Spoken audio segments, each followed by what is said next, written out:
Hello ladies and gentlemen, CaptainShack here, and welcome to my continuing coverage of Space Engineers. Now, I've covered quite a few really cool ships, and one of them that I was about to start building, been requested quite a few times, was the Ebon Hawk from Knights of the Old Republic. Probably one of the best RPGs of all time. I friggin' love that game, it was fantastic. So, the Ebon Hawk is a fairly boxy ship, and I'm thinking, alright, let me see what other people have come up with, and here you go. This was made by HPTM0. I'll actually put the link down below in the description so you can download it. He's done a really great representation of the Ebon Hawk. Here, let's look at the underside. Let me turn off the jetpack. Wah! There we go. So you can see the underside. He's got the general shape down. The front looks great. And what's really cool is on his actual workshop page, he's got a breakdown of what every single room on the inside actually is. He's already got weapons set up on it. He's got all the thrusters, plenty of gyroscopes, everything set up for when the game goes fully live with multiplayer. You could totally use this as your primary ship. I mean, it's designed really well. All right, so let's go ahead and board the ship. How do you get in this thing? I was in it earlier. If I remember right, the entrance is in the side over here, I believe. And I would be wrong. There it is. All right, board here. Yeah, I think this is one of the most detailed interiors, actually like designating what room is what. But I will take us to the bridge first, because I really love the setup of the bridge. Check out the windows in every direction. Now that is cool. All right, so before we take her for a spin and of course crash it into something, because this is Space Engineers. If you're gonna fly something, you should crash it into something. You got little side rooms. You've got lots of storage. There's two cabins. That's the word I'm looking for. There's two cabins in here. You've got your engineering room.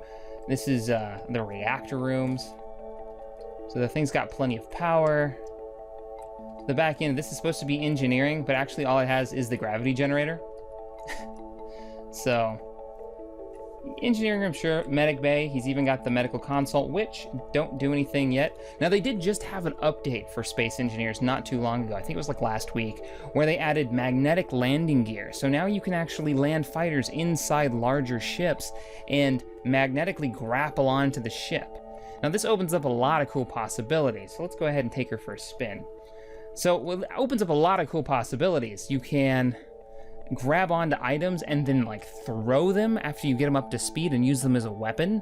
You can dock ships right onto the hull of cruisers or a carrier. If you wanted to build a carrier, you could fill it with fighter ships and whatnot. But check out the design on this thing. I mean, it's really cool. He's really got the shape down, I think, for a game that's made out of blocks. You know, that's pretty good. All right, let's get her turned around.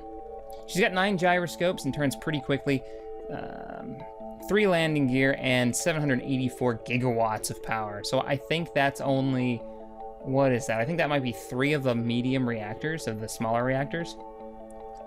Now, his world space seems fairly empty. I don't see anything to run into. Huh. Let's take a look around. Where are all the asteroids? See, what you're seeing right now, I believe, are asteroids that aren't actually rendered. They're part of the distance like painting, the skybox, pretty much. All right then, if there's nothing that we can find to ram, we'll have to build something to ram, because that's how these videos have to end. Okay guys, so we are back. Our target in our beautiful rings has been created. There's 360 something large blocks there that I added. And the game didn't slow down in the least, actually. I really love the scale of this. You can build ships that are massive, moving objects. And for my computer at least, and I don't know how everybody's is running right now, the game is still early alpha, but it runs perfectly fine in big builds. My world space is full of all kinds of weird builds that I've done, and it's running perfectly smooth. Now, I've seen some really big ships. We actually loaded up a Star Trek one the other day, me and a buddy of mine, and it was a massive build with really detailed rooms on every deck. I should probably actually spotlight that one. It was the Enterprise, the Constitution class, and when we crashed it into something, we actually hit the memory limit. So hopefully that's something they can work out. All right, full engines ahead. I think the one thing about this build is it doesn't have a lot of forward thrust. Like, look at the acceleration. just hit 20 meters a second, not going all that fast. Ah, I got out. Ah, turn the jetpack off. See, yeah, and I'm already slowed down. So he's got plenty of thrusters on the sides, but I'd like to see some larger ones on the back. A little more forward momentum would be kind of nice. So now we gotta build up all that speed again. And we're only using 60% power while flying straight forward. Now, maybe that would add too much mass. I don't know. I don't know how that actually would affect it. Stay on target. Stay on target. Gonna nail it. But this is the best feature of Space Engineers. It's got a great physics engine. Ah! Ah, turn the jetpack on. And there we go.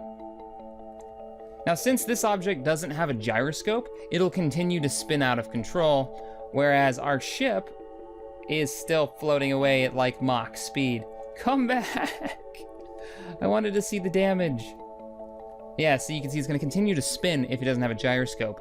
Now, I was gonna do a guide on how to do spinning objects for like space stations and whatnot, but it's really, really simple. All you gotta do is make a... Oh, it's still going. You're kidding me. All you gotta do is make a ship or a space station, and then have a detached section built around it. Add a thruster, fire it, get it spinning, and then turn off the gyroscopes, then get out and the object will continue to spin. I'm gonna have to build a ship to get back to that ship.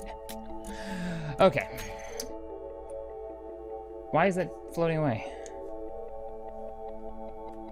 Am I moving? Oh, I'm moving. I was tossed. Oh no. If you look on the bottom left-hand corner, my speed is 28 meters a second. So when I try to spawn an object to create it, I got thrown out of the cockpit.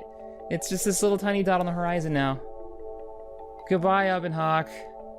We will never get to see the damage we did to you. And we're flying just slower than that piece in this direction.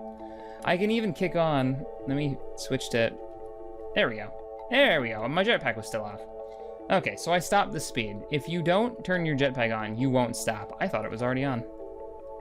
Normally, once you get so far out of the gravity well... Oh, it's out of the view range now. Damn.